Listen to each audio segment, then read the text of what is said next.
출발 증시와이드의 최리나입니다. 가뜩이나 살얼음판을 걷고 있는 유럽 쪽. 그런데 키프로스 악재에 하나 더 추가가 됐더라고요. 이탈리아 전국 불안 우려인데요. 코미디언 출신의 정치가가 이끌고 있는 이 이탈리아의 오성운동이라는 정당이요. 베르사니가 이끌고 있는 중도좌파 민주당과 연정 꾸리고 싶지 않다라고 얘기를 하면서 이탈리아 전국 불안 우려가 지금 점증이 되었습니다. 이런 가운데 키프로스도 은행권의 영업재개를 앞두고 해외로 나갈 때 현금을 이만큼만 가져가라 라는 제안을 두었다고 합니다. 어떤 소식일까요? 관련된 뉴스 먼저 업데이트 해보고 글로벌 증시 마감 분위기도 이어서 알아보겠습니다. 네, 이탈리아의 오성운동이 연정 구성을 꺼려했습니다. 때문에 전국 우려가 고조됐고요. 최악의 시나리오는 역시 재선거이겠죠. 유럽 증시 앞서서 뉴욕 증시는요. 이 같은 이탈리아 우려에다가 지표까지 이런 날도 좋지 않았습니다. 주택시장 불안 때문에 혼조세로 마감했는데요. 막판에 그래도 저가 매수세가 유입되면서 3대 그 지수 모두 다 밑꼬리를 달았는데 나스닥만큼은 상승 전환까지 하는데 성공했습니다. 미국의 2월 미결주택 매매 건수가 전달보다 0.4%까지 하락하면서 예상 외 부진했습니다. 예상은 0.2% 정도의 하락이었습니다. 한편 유럽 증시는 이탈리아 전국 혼란, 여기에 키프로스 우려까지 계속 시장을 짓눌렀는데요. 키프로스는 3,000유로 정도로 해외 나갈 때 현금을 이만큼만 가져가라 출금 제한하는 자본 통제 방안을 은행 영업 재개에 앞서서 마련했다는 소식입니다. 네, 출발 증시와이드 1부 먼저 주요 코너들부터 살펴드리겠습니다.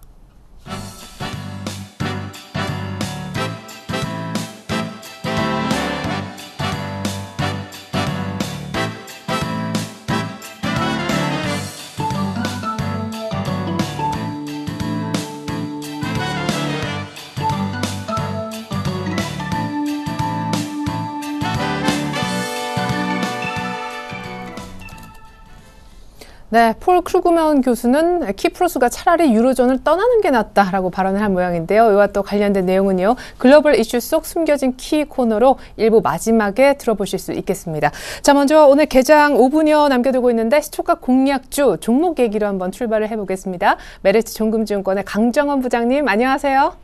네, 안녕하세요. 네, 전일 시초가에 들어갔던 금호석유, 시초가 대비 한 2.8%, 3% 가까이 상승을 했는데 목표가까지는 아니었습니다. 전일 수급 어땠는지 AS부터 들어볼게요. 네, 금호석유 대형주기 때문에 목표가까지 바로 올라가기는 좀 어려울 수 있겠습니다만 어제 기관도 매수가 좀 39,000주 매수가 들어왔습니다.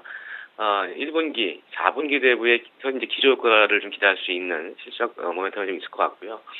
최근에 기관도 그런 측면에서 바닥에서 좀 매수가 들어오는 모습이 아닌가 싶습니다. 15만 5천 원까지 다소간에 시간이 걸릴 수 있겠습니다만 좀 여유 있게 갖고 가실 분들은 15만 5천 원까지 보유 전략 계속 유지하도록 하겠습니다. 네, 그렇다면 오늘 시초가 공략주 어떤 종목일지요? 중소형주 가운데 하나 골라주셨다고요? 네, 오늘은 중국의 스마트폰 업체 성장성을 좀 기대할 수 있는 와이솔이라는 종목을 준비했습니다. 와이솔은 2008년 6월에 삼성전기에서 분사한 회사고요. 휴대폰에 사용되는 그 무선 주파수 솔루션 제품을 국내외 휴대폰 제조업체에 공급을 하고 있습니다. 소프필터라고 해서 이 특정 주파수만 통과시킬 수 있게 해주는 휴대폰 핵심 부품을 국내 유일하게 생산하고 있고요. 아직까지는 일본 업체가 글로벌 시장의 90% 이상을 차지하면서 많이 밀려 있습니다만 와이솔도 글로벌 시장 점유율이 2010년도에 9% 이상, 최근에 10% 육박하면서 점차 증가하고 있는 그런 회사라고 보시면 되겠습니다. 투자 포인트는 세 가지를 줄 수 있는데요. 첫 번째는 실적 호전 기대감입니다. 지난해 블루투스 모듈과 소필터 관련 이런 모듈 제품 다변화를 통해서 실적이 좀 증가하는 모습을 보였습니다. 영업이익과 순이익 30% 이상 증가하는 모습을 보여주고 있는데요. 올해는 그동안 추진해왔던 국내 대형 가전과 이 휴대폰 업체들의 매출이 지속적으로 증가할 것으로 예상되고 있습니다. 오산의 상공장을 완공했고 내년 초까지 올해 초까지 라인 안정화를 통해서 이런 중국향 모듈과 신규 상품 매출 확대를 통해서 올해 실적 모멘텀을 좀 강할 것으로 예상되고 있고요. 두 번째 투자 포인트가 바로 중국 모멘텀입니다. 올해 중국 로컬 휴대폰 업체들의 스마트폰 경쟁 심화로 인해서 이 와이솔에 대한 그 중국향 매출이 큰 폭으로 좀 증가할 것으로 예상되고 있습니다. 중국 업체인 레노버라든가 유롱, 화웨이, JT 이런 점유율이 전체적으로 한 40% 정도 차지하고 있고요. 삼성전자와 애플이 25% 정도 차지하고 있는데 중국에 대한 매출이 증가할 것으로 전망되고 있어서 이런 중국에 대한 성장성 기대할 수 있는 상황이라고 보시면 되겠고요. 뭐 중국과 가까운 지역적 특성이 무라타, CDK 이런 일본 경쟁사들이 소필드와 디플럭스 대비해서 이제 경쟁력을 좀 확보했습니다만 중국에 대한 대리점 매출 비중이 지난해 25%에서 올해는 30% 이상 다수할 것으로 전망되면서 이런 장기적인 어떤 중국에 대한 성장성 기대할 수 있고요. 세 번째는 저평가 메리트와 기관 매수를 줄 수 있는데요. 올해 실적은 매출은 1,620억, 영업이익과 순이익 각각 161억과 154억을 전망하고 있습니다. 매출액은 지난해 대비해서 한 10% 정도, 영업이익은 한 30%, 순이익은 30% 이상 증가할 것으로 전망되고 있는 상황인데요. 올해 EPS가 1,435원입니다. 현주가 PER 10배 수준이고, 이런 중국에 대한 성장성과 더불어서 최근에 주당 0.3주의 신주를 배정하는 무상증자를 발표를 했습니다. 배정 기준일은 다음 달 8일인데요. 전체적으로 이런 호재와 더불어서 주가의 상승 모멘텀이 좀 이어질 수 있는 그런 모습을 좀 보였다라고 보시면 되겠고, 최근에 기관도 3월 15일부터 10일 전일까지 11만 주, 여기는 8만 8천 주의 수매수를 보이고 있는 부분, 역시 이런 부분들을 투자 포인트로 제시할 수 있다고 보시면 되겠고, 뭐 최근에는 엔화 약세로 일본 경쟁사들의 시장 턴어라운드가 좀 전망을 하고 있습니다만, 소어필터는 뭐 그런 측면, 최근에 좀 주가에서 보듯이 무상증자와 더불어서 우상향 패턴의 모습을 좀 계속적으로 보여주고 있어서 적정 밸류에서는 2만 원대까지는 볼 수 있는 그런 종목이라서 오늘 와이소를 주가 공략주로 제시하도록 하겠습니다. 네. 와이솔 전일 종가는 15,400원, 그리고 이전 박스권 상단을 한 손절가 정도로 놓고 대응해보면 손절 가격은 참 명확하게 나오는 듯한 그런 인상인데요. 오늘 시초가 공략해본다면 단기 목표가는 얼마까지 보면 좋을까요? 네, 오늘 시초가 매수고요. 목표가는 16,500원 제시해드리겠고요. 손절가는 14,700원, 역시 짧게 보겠습니다. 하이시에 손절로 대응하시기 바라겠습니다. 네, 3월 중순에 큰 폭 상승 이후에 잘 버텨주면서 매물 소화하고 있는 와이솔, 오늘 시초가 공략 종목으로 설명 들어봤습니다. 메리츠 종금증권 강정원 부장님의 설명이 있었습니다. 감사합니다. 네, 고맙습니다.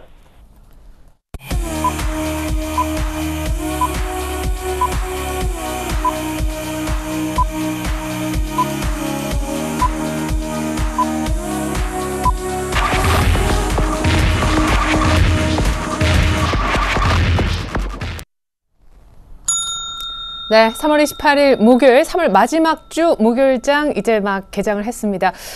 키프로스에 이어서 이탈리아 전국 불황까지 유럽발 악재가 조금 더 심화되는 듯한 그런 국면에도 놓여 있지만 우리 코스피는 전일 북한 악재도 쉽게 뛰어넘었었고요. 무엇보다 기관의 매수가 들어오는 국면이고, 오늘은 새 정부 첫 경제장관 회의가 오늘 오후 2시에 예정이 돼 있어서 다들 한번 기대해보자라는 눈치가 유럽 악재 쪽보다 더 크게 있는 상황입니다. 오늘 출발 상황 어떠한지 상세하게 분석해 주실 두 분의 전문가부터 만나보겠습니다. 임형식 전문가님, 그리고 샘플러스 로즈스타클럽의 이상로 전문가님 나와주셨습니다. 안녕하세요. 안녕하세요. 네. 반갑습니다. 자, 먼저 임형식 전문가님께서 오늘 기대 반 우려 반인데 코스피 출발 분위기부터 알려주시죠. 네, 장 초반에는 약세로 출발하는 모습을 보여주고 있습니다. 현재 약 2포인트가량 하락한 1990포인트에서 일단 장이 시작될 것으로 보여집니다. 시가총액 상위 종목군들이 일제히 약보합권에서 출발하는 모습을 보여주고 있습니다. 그러나 여전히 삼성전자가 150만 원대 전후에서 등락을 보여주고 있고요. 이틀 연속 강하게 상승 흐름이 전개되었던 현대차, 현대모비스, 기아차의 경우에도 현재 약세 흐름이 전개되고 있습니다. 그러나 특징적 요소는 금일 LG화학이 현재 강보합권을 형성하는 모습을 보여주고 있죠. 장 초반부터 소재 관련주의 흐름이 일단은 양호하게 전개되고 있는 것 같고요. 그동안 소외주였던 역시 현대중공업의 경우에도 최근에 해양 플랜트 수주 모멘텀과 관련해서 일단은 강보합권으로서 좋은 흐름이 전개되고 있다라고 보실 수가 있겠고요. 금일 같은 경우에는 LG 디스플레이가 다시 한번 좋은 흐름이 전개될 가능성이 매우 높은 상황이라고 보실 수가 있겠습니다. 외국인 쪽에서 수급이 개선되고 있는 모습을 보여주고 있고요. 역시 하나금융지주 최근에도 역시 좋은 흐름이 전개되면서 강보합권을 형성하고 있고, 역시 현대제철, 고려아연, 일부 비철금속 관련 섹터의 경우에도 일단 경기 부양 정책에 따른 기대감, 이러한 것들이 반영되어서 강보합권에서 출발하는 그러한 모습을 보여주고 있고, 시장 전반적으로 봤을 때는 현재 눈치 보기 흐름이 전개되고 있지만은 시가총액 상위 종목군들의 흐름은 미미하지만 하위권으로 갈수록 즉 그 옐로칩 중소형주 쪽으로는 일단은 반등 모멘텀이 나올 수 있는 그런 여지가 현재 장 출발부터 포착되고 있다라고 보실 수가 있기 때문에 일단은 금일 같은 경우에도 뭐 현대산업개발이라든가 일부 건설주들의 반등 흐름이 계속해서 점진적으로 이어져 갈 가능성이 크기 때문에 현대산업개발을 압축해서 일단 시장 대응에 할 필요가 있다라고 여겨집니다. 네. 자, 이번에는요, 일본 증시 분위기를 한번 볼까 해요. 니케이 어제 강보합의 중국장하고 비슷하게 아주 조용하게 끝을 냈었는데요. 이제 다음 달 초면 통화정책회의가 잡혀있는데 니케이는 오늘 0.3% 정도 하락하면서 약보합의 개장을 하고 있습니다. 자, 이어서 코스닥 분위기를 한번 살펴보겠습니다. 어제 외국인과 기관의 어떤 좋지 않은 수급이 좀 있었었는데 결국 좀 밀리면서 끝나지 않았습니까? 오늘은 출발이 괜찮다면서요? 네, 맞습니다. 일단 박근혜 정부의 정책 발표를 앞두고 오늘 같은 경우에는 외국인과 기관의 동시 순매수가 들어오고 있는 점을 우리가 눈여겨보실 수가 있겠는데요.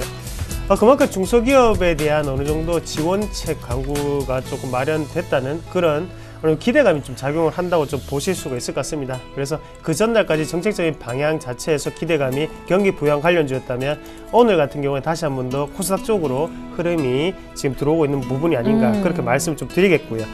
현재 같은 경우에 550.65포인트를 가르치고 있습니다. 그만큼 0.3% 지금 증가했는 모습 나타내면서 지금 상승 출발했다는 거 알아놓으시면 좋겠고, 외국인이 지금 8억 정도, 그리고 기관이 지금 3억대 매수권을 보이고 있습니다. 개인 역시 개인은 매도세를 보이고 있다는 점 참고를 좀 하시면 좀 좋을 것 같고요. 시총 상위주 한번 같이 보시면 지금 오늘 지금 셀트리온이라든지 바이오 제약업종의 강세가 조금 돋보인다고 말씀을 드리겠고요. 그만큼 기관의 매수세가 들어오자마자 바이오 제약이라든지 아니면 엔터 관련주가 오늘 상승을 하면서 코스닥 자체를 조금 이끌고 있다, 그렇게 말씀을 좀 드릴 수가 있겠고, IT 업종 같은 경우에 지금 보합권 움직임 나타나고 있습니다. 셀트리온 같은 경우에 지금 0.1% 정도의 강세 국면 지금 나타내고 있고요. SK 브로드밴드 지금 0.8% 정도 상승 출발했습니다. 그리고 유통주였던 CJ 오쇼핑 같은 경우 오늘 하락 모습 나타내고 있는데, 그만큼 유통주에서 지금 흐름 자체가 다시 한번 바이오 쪽으로 넘어가는 흐름이 조금 나타난다는 점 참고로 하시면 좀 좋을 것 같고요. 게임주, 네오이즈 게임즈 같은 경우에 0.7% 정도 상승 출발을 했는 모습 눈여겨보실 필요가 있을 것 같고, 게임빌이 어제 급등을 했었죠. 게임빌 같은 경우에 어제 급등을 하고 난 다음에 오늘 같은 경우에는 다시 한 번 더 약보합의 모습 나타내고 있다는 점 참고로 하실 필요가 있을 것 같습니다. 예, 감사합니다. 자, 대우조선해양과 관련해서 속보를 하나 좀 전해드리고자 하는데, 지금 완전하게 이제 어떤 사실은 아니지만 지금 일시적으로 하한가에 들어갔거든요. 지금도 좀 많이 밀려 있긴 한데, 어쨌거나 이 부분은요, 주문 실수로 좀 추정된다고 하니까 참고를 부탁드리겠습니다. 자, 이번에는요, 고수들의 작전 타임을 조금 가져보고자 합니다. 이 부분은 알파라이징 스탁의 오늘 정재훈 실장님 모시고 얘기를 좀 들어보고자 하는데요. 대우 인터내셔널이었음을 참고로 다시 한번 말씀드리겠습니다. 예, 저희가 잘못 조금 방송에 나간 것 같은데 대우 조선해양이 아니라 대우 인터내셔널이었습니다. 대우 인터 오늘 한가 간 건 큰일이 아니라 주문 실수로 인한 것으로 지금 추정이 되고 있다는 말씀만 전해드립니다. 자, 만나볼 고수 알파라이징 스탁의 정재훈 실장님 연결 한번 해볼까요? 실장님 안녕하세요. 예, 안녕하십니까. 네, 오늘 정부 부양책 앞두고 장 아주 초반이긴 한데 코스닥 쪽에 뭔가 매기가 몰린다, 이런 분석도 있었거든요. 오늘 확실히 좀 중소형주가 집중적으로 관심의 어떤 대상이 될까요? 오늘 어떤 전략 세우면 좋겠습니까? 예, 일단 거래소 시장은 뭐 약보합세로 좀 거래가 되고 있는 상황들이고요. 뭐 코스닥 시장 같은 경우 강보합세로 좀 유지가 되고 있습니다. 결론을 먼저 말씀드리게 된다면 역시 수급적인 부분들을 놓고 볼 수밖에 없을 것 같습니다. 외국인 같은 경우는 지금 이제 코스닥 시장을 좀 매수를 해주고 있는 그런 모습들이 좀 나타나고 있는 반면에 거래소 시장은 매도를 해주고 있는 그런 모습들입니다. 최근에 거래소 시장 같은 경우는 기관 쪽에서 좀 매수를 해주면서 상승을 해주는 그런 모습들이 좀 나타났는데요. 여기까지는 올라오는 그런 힘이 갖춰 적게 있지만은 이제 외국인들의 매수가 유입이 되지 않고서는 일단 추가적인 상승 시도는 좀 힘들지 않을까라고 좀 생각을 하고 있습니다. 일단 제가 전략에서 말씀드렸던 부분들은 인덱스 부분들에 대해서는 단기 매도사의 매도를 좀 말씀을 드렸었는데요. 뭐 ETF 상품이죠. 뭐 코덱스 레버리지나 이런 종목군들, 지수 관련 종목군들 같은 경우는 여기서는 한 번쯤 좀 챙겨주는 전략이 좀 유효하다라고 좀 말씀을 드리고 싶습니다. 그리고 경기 부양책 부분들이 나오게 된다면 뭐니 해도 생각해 볼 때가 부동산 대책에 대한 부분들을 좀 생각해 볼 수가 있을 것 같거든요. 만약에 건설 섹터가 움직이는 흐름들이 나타나게 된다면 이것도 마찬가지로 단기적으로 한번 끊어주는 그런 전략이 좀 유리하다라고 좀 말씀을 드리고 싶습니다. 그만큼 지수에 대한 부분들은 추가적으로 탄력적으로 좀 움직이기는 좀 힘들지 않나라는 좀 생각을 하고 있거든요. 대체적으로 뭐 삼성전자 같은 경우는 뭐 아직까지는 저항권역에 좀 머물러 있는 그런 모습이고요. 한번 되밀릴 수 있는 그런 자리대가 좀 보여지기 때문에요. 일단은 뭐 대형 섹터보다는 중소형 섹터가 좀 유리하다라고 좀 말씀을 드리고 싶습니다.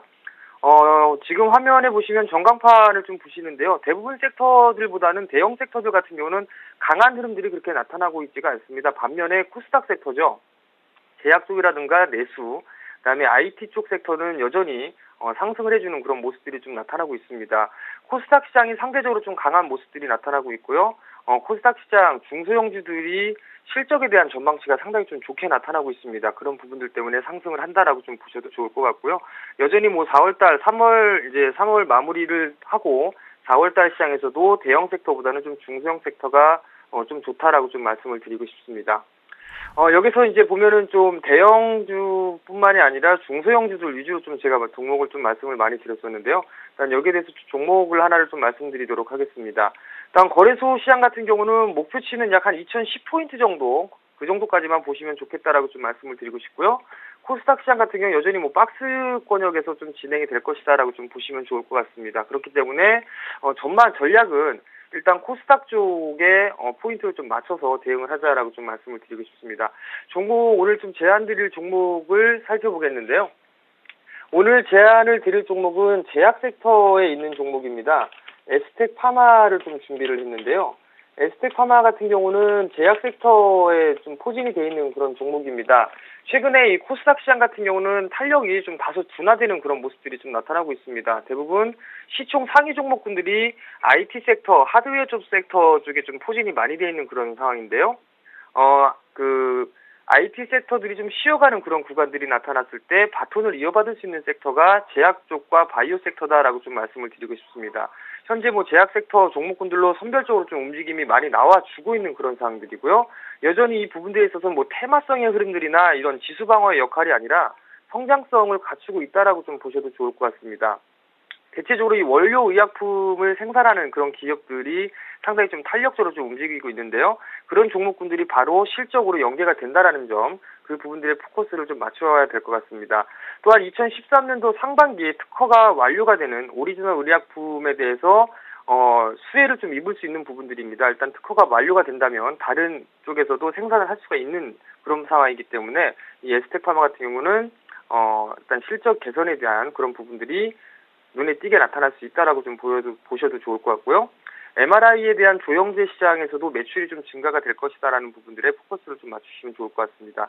수급적인 부분들을 좀 보시게 되면 수급적인 흐름들을 좀 보시면 지금 현재 외국인 쪽과 기관 쪽에서는 매수와 매도를 좀 반복을 해주고 있는 그런 모습들이 좀 나타나고 있습니다. 그렇지만 2월 하순 시장, 2월 하순 쪽과 3월 초를 보게 된다면 2월 쪽에서는 지금 현재 외국인들이 꾸준하게 매수를 해주고 있고요. 3월 초에서는 기관 쪽에서 좀 매수를 많이 해준 그런 모습들입니다.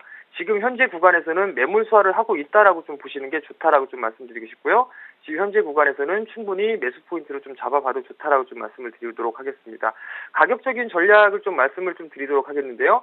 지금 현재 21,350원권역에서 좀 거래가 되고 있는 그런 상황들입니다. 21선을 좀 지지를 해주고 있는 그런 모습들이 좀 나타나고 있고요.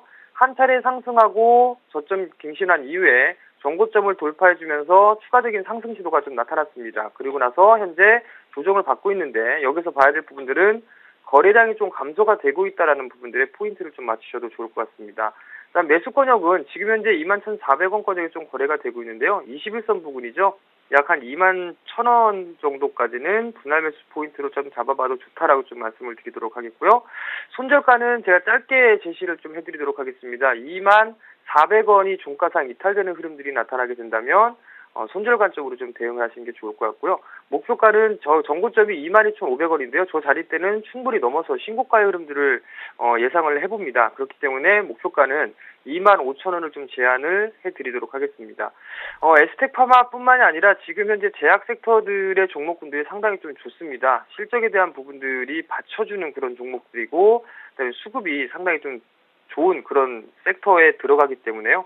이런 섹터들은 단기적으로 좀 관심 있게 봐도 좋다라고 좀 말씀을 드리도록 하겠습니다. 네, 감사합니다. 오늘 추천주까지 에스텍파마 주셨네요. 알파라이징 스탁의 정재현 실장님의 작전 함께 들으셨습니다. 이어서 외환시장 동향도 알려드릴게요.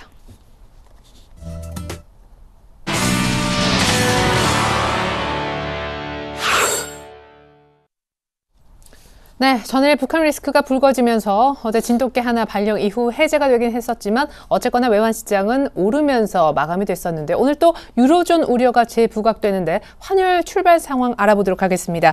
오늘은 IBK 투자증권의 김수만 연구원과 함께 얘기 나눠볼게요. 안녕하세요. 안녕하십니까. 네, 유로존 위기가 재점화되는 분위기이긴 한데 근데 유로존에 대한 어떤 악재가 환시장에도 많이 반영되지 않았나라는 생각도 들거든요. 출발부터 전망까지 분석 부탁드릴게요. 네, 맞습니다. 현재 달러원 시장은 유로존 위기 부각에도 불구하고 전일 대비 1.1원 하락한 1110.5원의 장을 시작 중에 있습니다. 일단 간밤 글로벌 외환시장에서 이탈리아 정치적 불안정이 재차 부각됨에 따라서 유로화는 달러와 엔화 대비 약세를 보였습니다. 유로화는 달러화에 대해 유로당 1.2781달러를 기록하며 전일 대비 0.008달러 하락하였습니다. 그리고 엔달러의 경우 전일과 동일한 94.45엔을 기록하였습니다. 전일 이탈리아 제3당으로 구상한 오송운동연합의 비토 크리미 상호 원내총무가 일당인 베르사니가 이끄는 민주당을 지지하지 않을 것임을 밝히면서 영정구성으로 정부를 구성해야 하는 이탈리아 정치 상황에 적신호가 켜졌습니다. 또한 자본통제 조치에도 현지 시각으로 28일 키프로스 은행들이 영업을 재개하기로 결정하면서 여전히 불확실성이 존재한다는 점에서 유로화 하락 압력이 커졌는데요.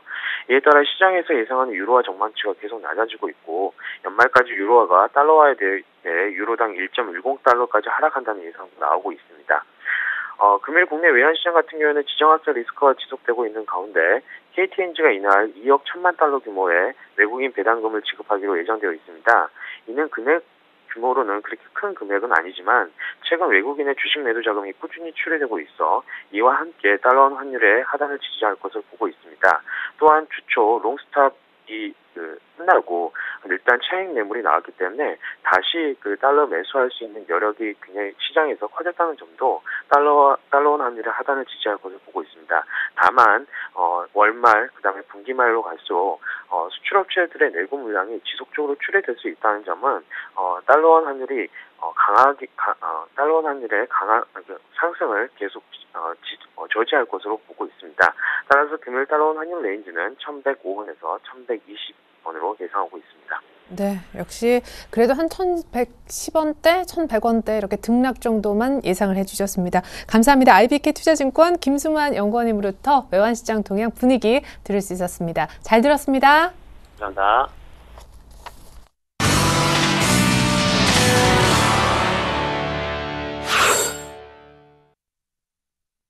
네, 코스피는 상승 전환에 성공하기도 했었는데 지금 잠깐 다시 반락이 됐습니다. 어쨌거나 오늘 오후 2시 정부에서 무슨 부양에 관한 얘기를 하나 경제장관 회의에 그 어느 때보다 관심이 큰 날인데요. 기관과 개인 정도만 코스피에 러브콜을 보내고 있는 상황 1990선 초반입니다. 자, 코스피 쪽부터 어떤 특징적인 움직임을 보이는 종목군들 혹은 종목들 살펴보고자 합니다.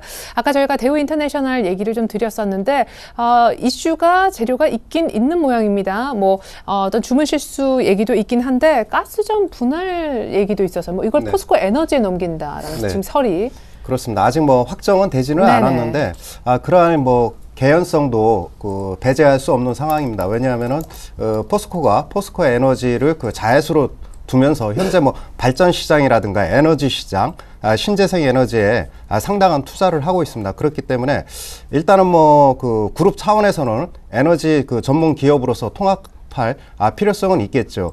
그러나 그 대우 인터내셔널이 한 7, 8년 전서부터 그 과감한 투자를 해가지고 현재 결실을 보는 그런 그 눈앞에 있는 그 과정에서 예를 들어서 뭐 인적 분할을 한다면은 대우 인터내셔널의 그 기업 가치는 하락할 수밖에 없겠죠.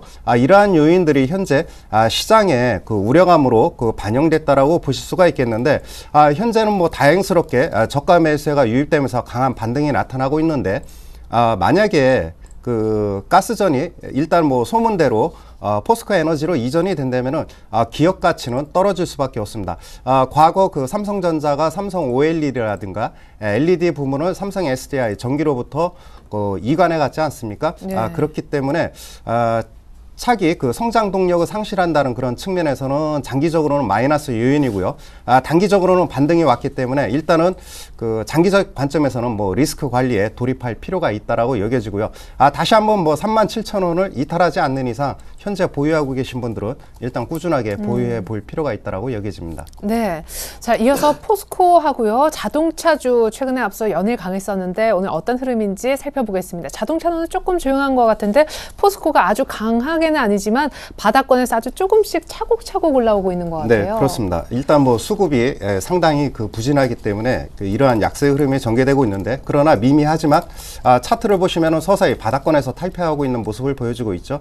1분기 실적은 한 5,400억 정도를 예상하고 있는데 한 5천억 정도에 머무를 것으로 보여집니다. 그러나 현재 국면에 있어서는 5일선을 일단 뭐 상승으로 반전시키는 그런 과정에 놓여 있기 때문에 적어도 뭐 다시 한번 반등 국면이 나타난다면 한 34만 원, 35만 원대를 향한 흐름이 전개될 것으로 보여집니다. 왜냐하면은 이미 포스코의 경우에도 작년 11월 달에 업황 바닥과 주가 바닥이 확인됐다라고 보실 수가 있겠고, 최근에 그 두산인프라코어가 중국에서 굴삭기가 대폭 호전되는 판매 신장이 나타났습니다. 그렇다면 아무래도 이쪽 중국 인프라, 그 다음에 금일 발표된 전반적인 경기 부양책까지 아우러지면서 반등할 여지는 남아있다라고 보실 수가 있겠습니다. 그렇기 때문에 포스코의 경우에도 뭐 단기적으로는 35만 원대권까지의 반등 모멘텀이 전개되지 않을까 이렇게 판단이 되고요. 네.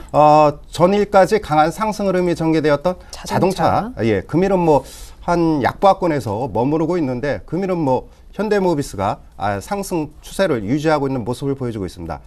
중요한 것은 그 자동차 섹터의 경우에는 2분기 일단은 뭐 실적이 좋게 나올 텐데, 네. 한 4월 3일이나 5일쯤 되면은 1분기 판매 동향이 전반적으로 발표될 것으로 보여집니다. 네. 이러한 기대감이 미리 반영이 됐다라고 보실 수가 있겠고요. 네. 그때 또 한 번 상승 모멘텀이 나타날 것으로 보여지고, 금일 한 잠시 주춤거리는 것은 뭐 오후장 들어서 다시 한번 그 업종 섹터별로 수급이 반절될 수 있다는 걸 의미하기 때문에 네. 금일 같은 경우 자동차 섹터의 경우는 숨고르기 조정 국면이 계속해서 이어져 갈 가능성이 크다라고 보실 수 있겠습니다. 네, 감사합니다. 자동차주까지 분석을 들어봤고 이번엔 코스닥 쪽으로 가보겠습니다. 오늘 추경 규모가 어느 정도일지 굉장히 궁금해지는데, 관련해서 미리 좀 움직였던 일자리 테마주 혹은 창투사 관련주들, 어쨌든 조금 테마로 묶일 만한 종목들 분위기는 어떻습니까, 지금?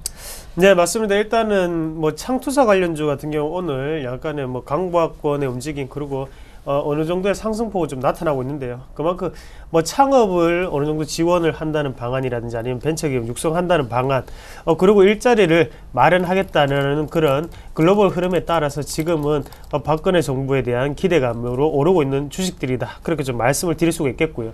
추경 예상금 규모가 현재 뭐 10조 원 가량이 될 것이다, 이런 추측성 기사들이 상당히 많은 상황에서 현재 시점에서 무리하게 접근하실 필요는 없을 것 같습니다. 왜 그런 말씀을 드리냐면, 어차피 기대감에 작용했던 시장이기 때문에 이런 것들 같은 경우에는 어느 정도 결과론적인 결과치가 나타나야만이 확실한 방향성 자체가 정해지죠. 그리고 정책적인 분위기 자체는 향후 5년을 이끌어가는 분위기이기 때문에요. 뭐 오늘 급하게 들어간다고 해서 뭐 수익률로 나중에 따지면 5%, 4% 차이거든요. 그렇게 생각을 한다면 급하게 매수를 하시기보다는 이런 분위기 자체가 지금은 선반영이 되고 있는 모습, 그만큼 기대감이 작용을 하고 있구나라는 걸 한 번 더 감지를 하시고요.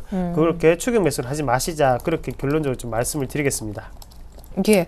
자, 그렇다면 이제 일자리 쪽하고 뭐 나머지 이제 개별주도 보겠는데 오늘 이런 사실 테마 말고도 의외로 테마가 굉장히 강할 줄 알았는데 아침 초반에는 오히려 휴대폰 부품주 쪽이 더 강하고 심지어 아바코전자 이거는 증권사 뭐 호평으로 상한가에 벌써.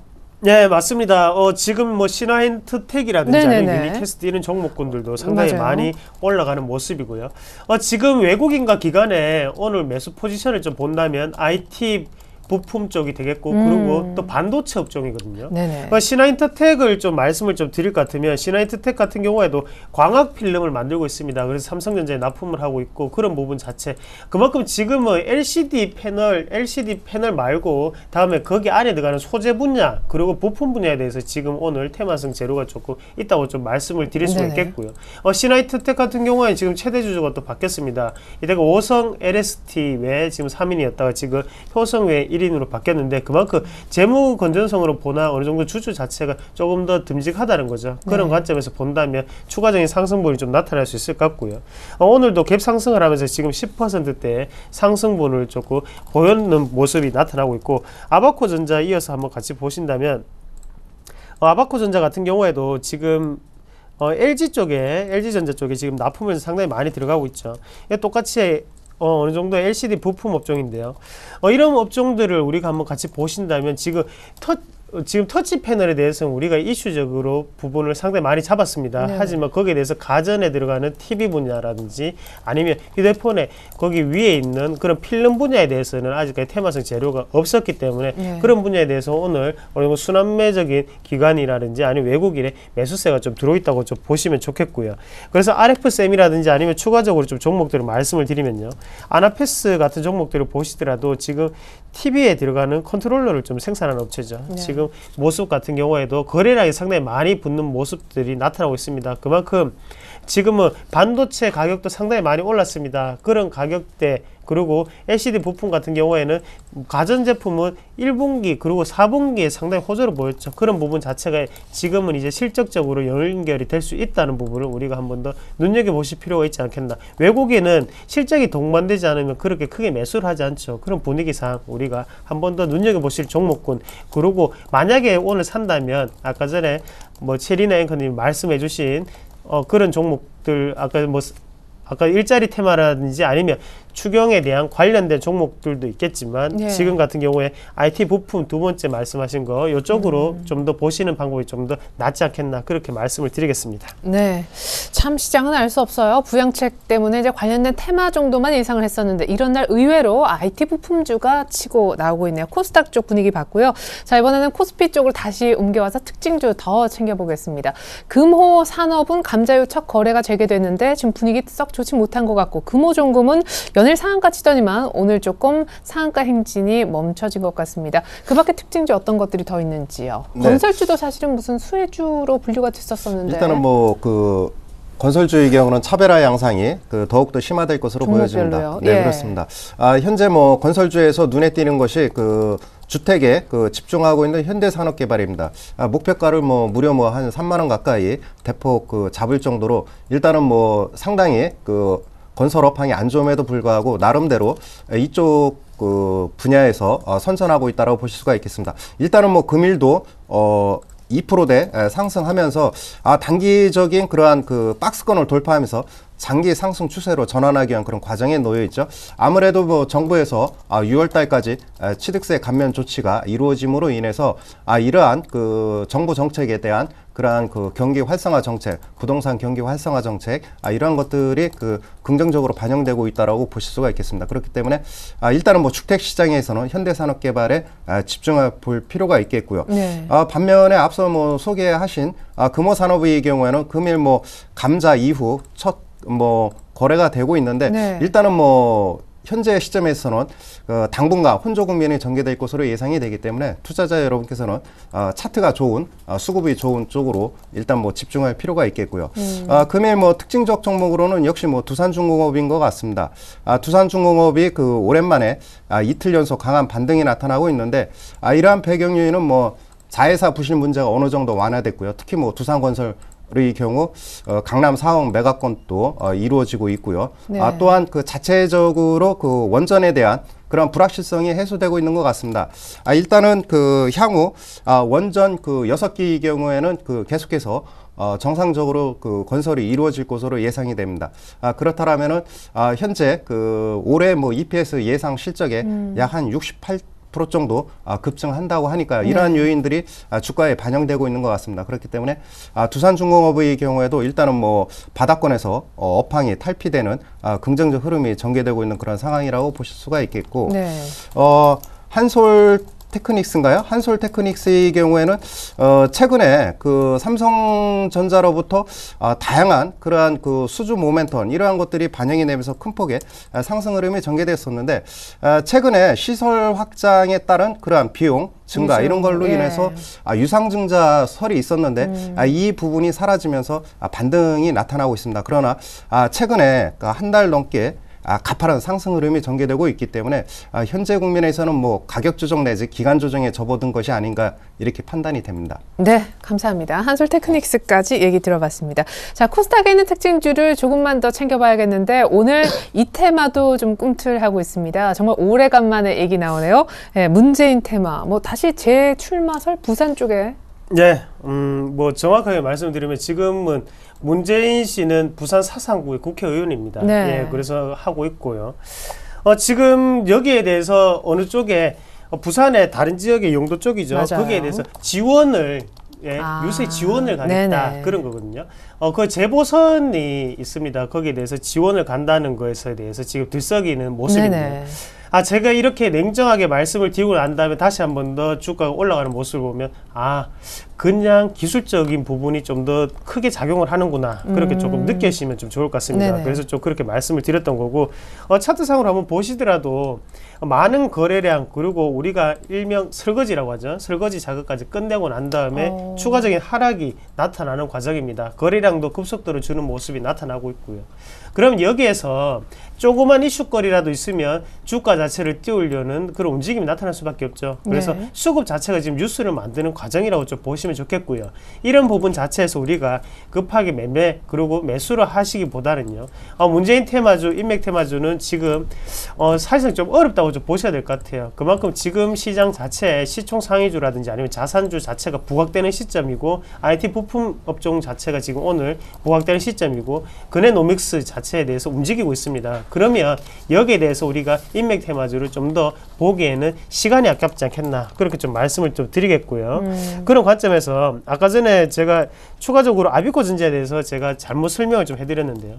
LG전자 쪽이 아니고 삼성전자 쪽이죠. 죄송합니다. 그리고 갤럭시 갤럭시 시리즈 2 그리고 3 그리고 지금 4까지 수혜주라고 전망이 좀 되고 있는데 안에 만드는 업종을 보면 인덕터를 만들고 있거든요. 인덕터 같은 경우에는 전원에 관련된 장치를 만드는 겁니다. 네. 하지만 우리가 이 부분을 봤을 때 마진 자체가 많이 남느냐? 마진은 많이 안 남습니다. 하지만 지금 이슈가 될 수 있는 것은 바로 설비를 증설하겠다는 거죠. 기술 투자가 들어갔기 때문에 그런 부분 자체가 지금 이슈가 될 수 있겠고요. 그래서 주가가 좀 더 업그레이드 되는 단계다. 그렇게 보시면 좋겠고 꾸준히 매출을 올리던 기업이었는데도 꾸준히 횡보성 모습을 유지를 했습니다. 그만큼 마진이 안 남는 모습 하지만 시설 장비 투자라는 이점 자체가 지금 이슈가 될 수 있는 부분이고 여기에 대해서 우리가 눌림목 차원에서 좀 접근을 하셔야 된다. 지금 급하게 따라가시는 거는 좀 힘들다. 그렇게 정리해 드리겠습니다. 네, 감사합니다.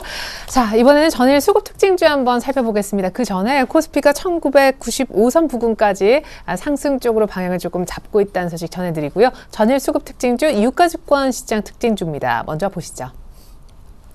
네, 전일 외국인이 이제 전일까지 11연속 팔았는데 연기금이 또 1,000억 대 샀습니다.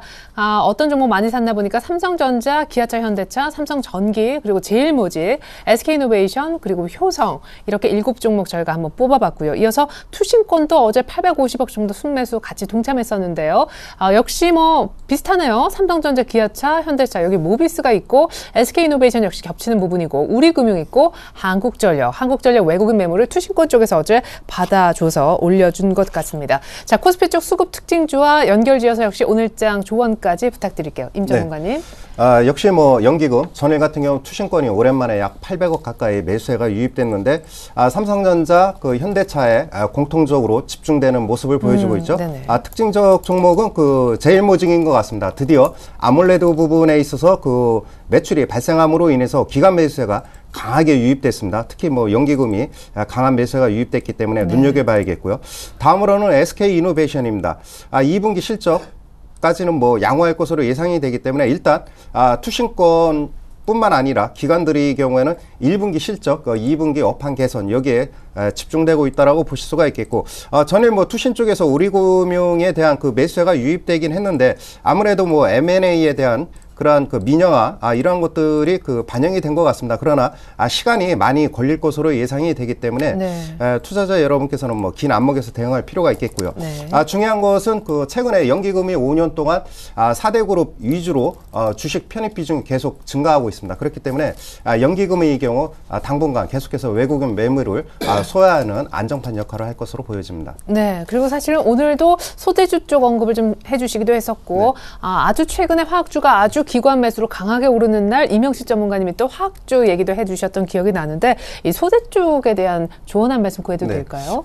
아무래도 뭐 국내적으로 그 하반기 갈수록 계속해서 뭐 경기는 뚜렷하게 가셔야 될 가능성이 크기 때문에 그동안 소외되었던 소재주, 철강, 화학의 경우에도 뭐 SOC 투자라든가 경기 부양에 있어 어느 정도 수요가 회복될 가능성이 크기 때문에 트레이딩 관점에서 1차적으로는 관심을 가질 필요가 있다고 여겨집니다. 네, 그러니까 지금 관심을 갖자. 짧게. 좋습니다. 이번에 코스닥 역시 전일 수급 특징주 보고 조언까지 들어보겠습니다.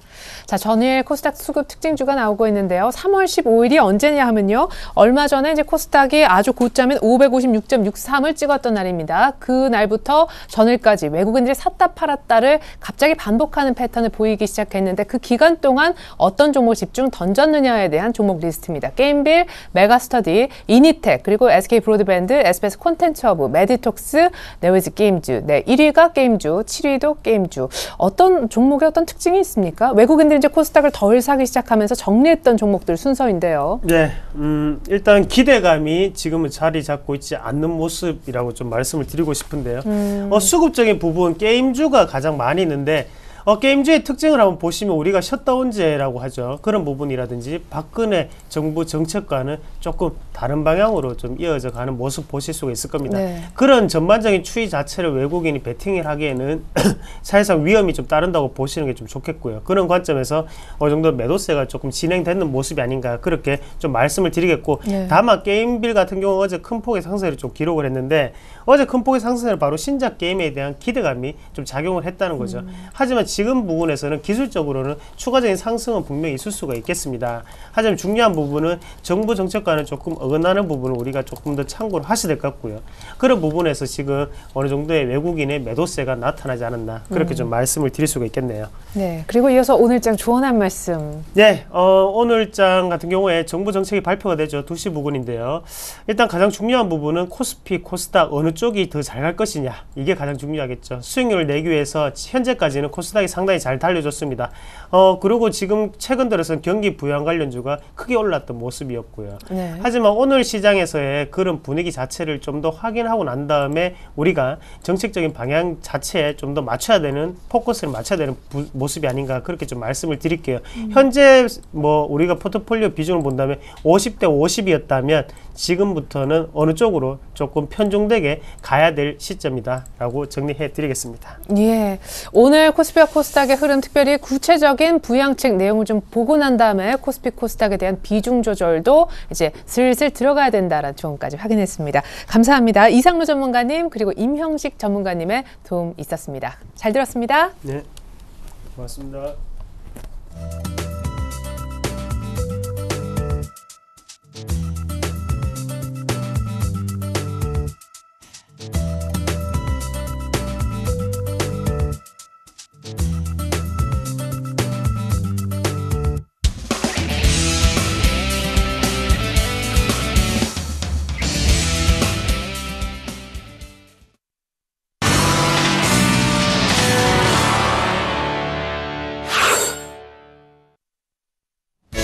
네, 안녕하세요. 증권사 모닝전략 김혜영입니다. 오늘도 각 증권사에서 내놓은 리포트 내용 보다 자세하게 살펴봅니다.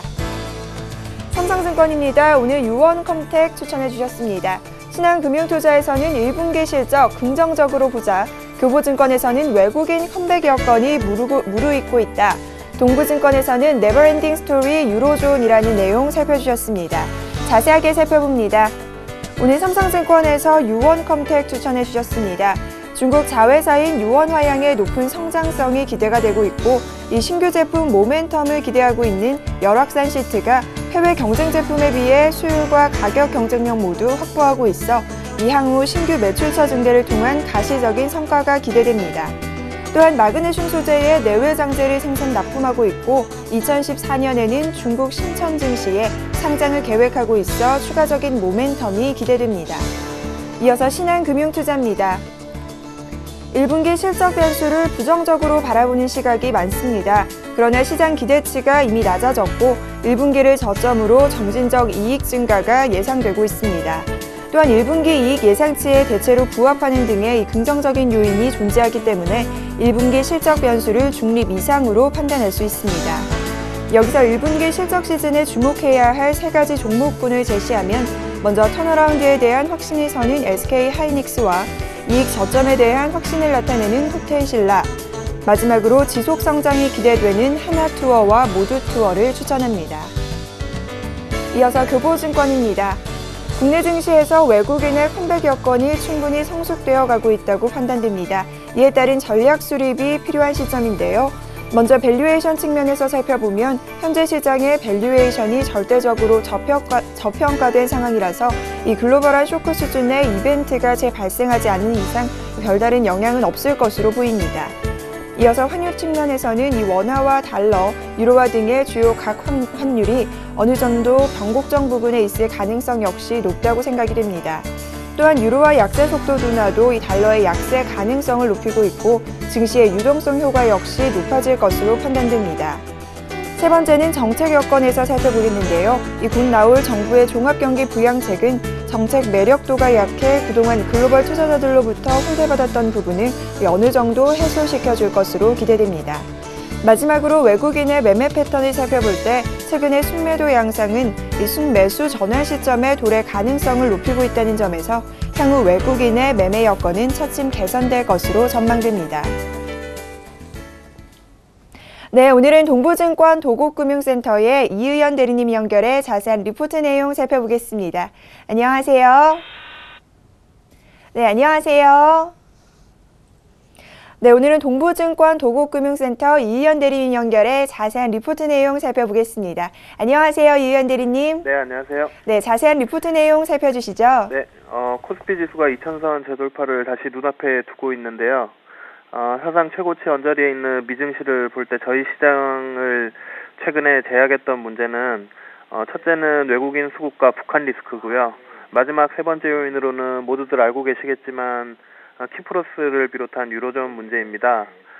최근 외국인 수급 부분은 어저께 선물을 중심으로 조금씩 호전되어가는 초입 단계로 보여지고요.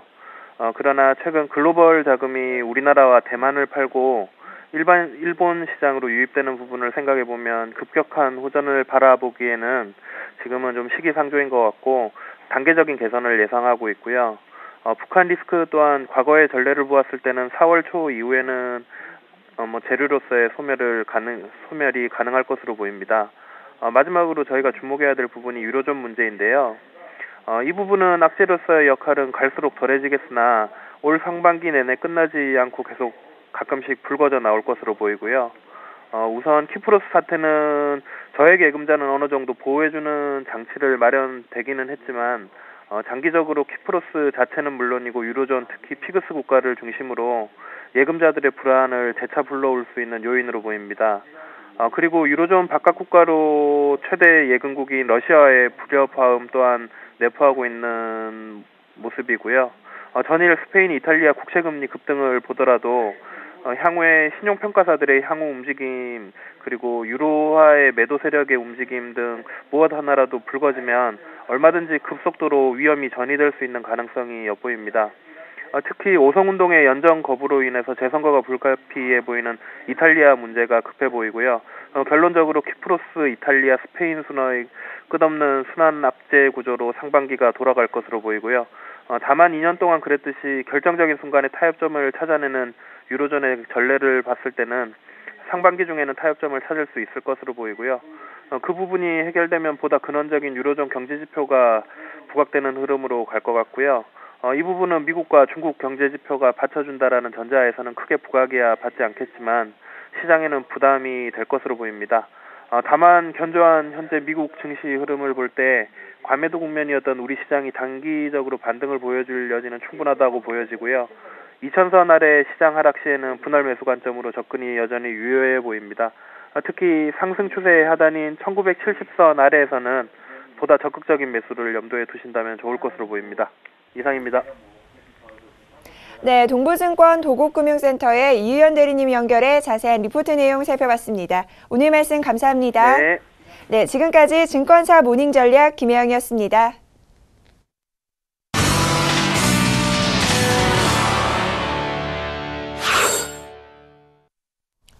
네, 글로벌 이슈 속 숨겨진 한 줄의 의미 찾아보는 시간 가져보죠. IM투자증권의 김동섭 이사님 연결해 보겠습니다. 안녕하세요. 네, 안녕하세요. 네, 이탈리아 얘기부터 해야 되겠습니다. 키프로스 얘기를 원래 시작하려고 했는데 오성운동이라는 정당이 민주당과 연정을 거부하면서 지금 전국 불안이 커졌습니다. 이 문제가 더 이제 재선거까지로 이어질 수 있다고 보십니까? 재선거 될 겁니다. 왜냐면 오성운동의 그 코미디언 출신 정치가인데요. 이 사람은 처음에 그 선거할 때부터 자기 연정은 없다라고 딱 잘라서 말했던 사람이었기 때문에요. 그걸 바탕으로 해서 지지율을 얻은 사람이기 때문에 아마도 연정은 힘들다고 봐야죠. 그렇다면 결국 그 재선거가 돼야 되죠. 문제는 뭐냐면 지금 그 유로존의 그 어떤 긴축에 대해서 반대가 너무 심하기 때문에 지금 그 민주당 쪽에서는 재선거에서 얻을 게 없다라고 판단해서 아마 지금 계속 언론에 계속 연정을 지지해달라는 뭐 그런 분위기로 가는 것 같지만 아마 힘들 겁니다. 자, 이런 분위기 때문에 이탈리아 오염물 국채 입찰도 밤사이 잘 안 되는 것으로 보여지는데요. 블랙록 역시도 스페인과 이탈리아의 국채에 투자했던 비중을 지금 줄일 생각을 하고 있다고요. 세계 최대 자산 운용사 중에 하나가 네. 이제 블랙록인데요. 이 블랙록에서 6개월 전부터 그 이탈리아 채권에 대해서 이탈리아하고 스페인 채권에 대해서 약간 비중을 축소하고 있다라고 얘기를 하고 있죠. 이유는 딱 하나죠. 부진한 성장 전망이라는 겁니다. 사실 그 유로존에서는 긴축만 얘기했지 성장을 얘기한 적이 없습니다. 마리오 드라기라는 사람 한 사람이 돈을 풀어주지 않았다면 유로존은 벌써 정말 큰 위기를 맞이했죠. 계속 긴축이 자기들은 잘했다라고 판단할지 모르겠지만 이게 성장이 없는 생은 어렵다는 거죠. 결국 이탈리아도 역시 성장에 대한 부분이 부족하기 때문에 비중 축소를 하고 있다는 거죠. 결국 이번에 키프로스 문제로 인해서 결국 그 이탈리아나 스페인에까지 그 영향이 가고 있는 상황이고 특히 이탈리아는 정치적으로 전국이 약간 불안한 양상이 더 큰 것이 아니냐라고 판단하고 있습니다. 그래요. 말씀하신 대로 이제 유로존의 나비 효과를 일으키고 있는 키프로스인데 이 키프로스에 대해서 폴 크루그먼 교수가 키프로스가 유로존을 아예 떠나는 게 낫다라고 발언을 했다고 하는데 어떤 이유를 들었는지요? 그 유로존은 계속해서 긴축 외에는 없죠. 성장이라는 게 지금 제시된 게 하나도 없습니다. 그러니까 네. 당연히 그 키프로스 입장으로서는 심각한 경기 침체를 맞이할 거라는 거죠. 그 이유는 다른 게 없습니다. 금융업과 관광업이 키프로스의 주산업인데 금융업은 이번에 완전히 초토화됐죠. 더 이상 할 수가 없는 상황입니다. 해외에서 신뢰를 그 돈을 더 끌어다 쓸 수 없는 상황이 됐습니다. 관광산업 하나밖에 없으니까 현재로서 그들이 자금을 더 끌어들일 수 있는 방법이 없다면 차라리 탈퇴를 해서 새로운 통화를 만들어서 평가 절하되더라도 현재 상황을 유지해주면서 수출 산업을 농업이라든가 이런 쪽에 수출 산업을 키우는 게 낫지 않나라는 부분이고요. 지금 어차피 탈퇴를 하더라도 뱅크로는 없을 거라는 겁니다. 왜냐하면 은행문은 닫았거든요. 그러니까 조금 더 연장한다 해서 무슨 문제가 되느냐 이 부분인데 제가 보는 결과라도 그 키프로스 입장으로서는 유로존 남아서 얻을 게 뭘까라는 생각이 좀 들기도 합니다. 아마도 폴 크루그먼 이 부분을 얘기한 것으로 보이고 있고요.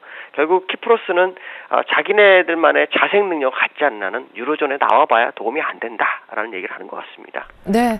자, 그리고 일본은행 총재가 이제 바뀌었는데, 하루이코 총재가 장기 국채 매입 5년짜리를 이제 매입할 생각도 하고 있다고 하고, 오늘 막 들어온 뉴스 보니까 일본 자민당에서 이제 인플레 2% 달성을 위해서 이걸 이제 법에도 뭐 명시한다 이런 얘기까지 나오고 있어요.